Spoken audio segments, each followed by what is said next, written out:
Music हे मांगे त रहियो हमारा नहीं तू दैत रही गे।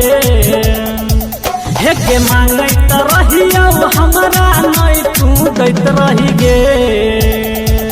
अब सैया मारै छौ जे चोट हे गे भतरा मारै छौ जे चोट त कोना सहै कहबी गे।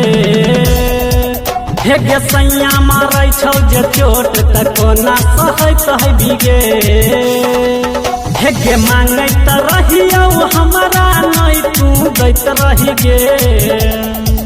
हे मांगे त रहियो हमारा नहीं तू दैत रही गे। अब सैया मारै छौ जे चोट हे गे भतरा मारै छौ जे चोट त कोना सहै कहबी गे। हे गे सैया मारै छौ जे चोट त कोना सहै कहबी गे।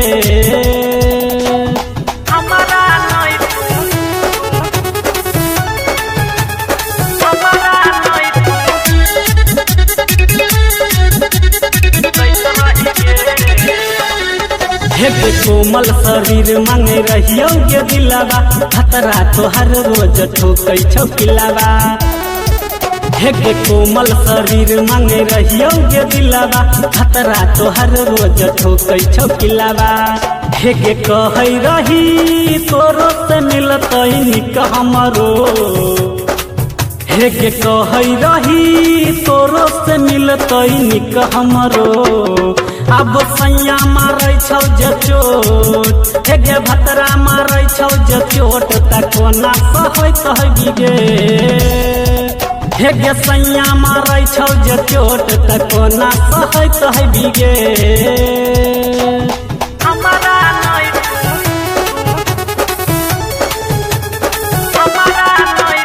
संध्या रिकॉर्डिंग स्टूडियो गंदौल चौक सहरसा। हे गे पाता चलल गाजा पियै छौ भतरा गे छौरी कोना बनै छौ रोज जतरा। गई पाता चलल गाजा पियै छौ भतरा गे छौरी कोना बनै छौ रोज जतरा। हे गे राइटर राहुल आनंद के तू ठकैत रही गे। हे गे राइटर राहुल आनंद के तू ठकैत रही गे। अब सैया मारै छौ जे चोट हे गे भतरा मारै छौ जे चोट त कोना सहै कहबी गे।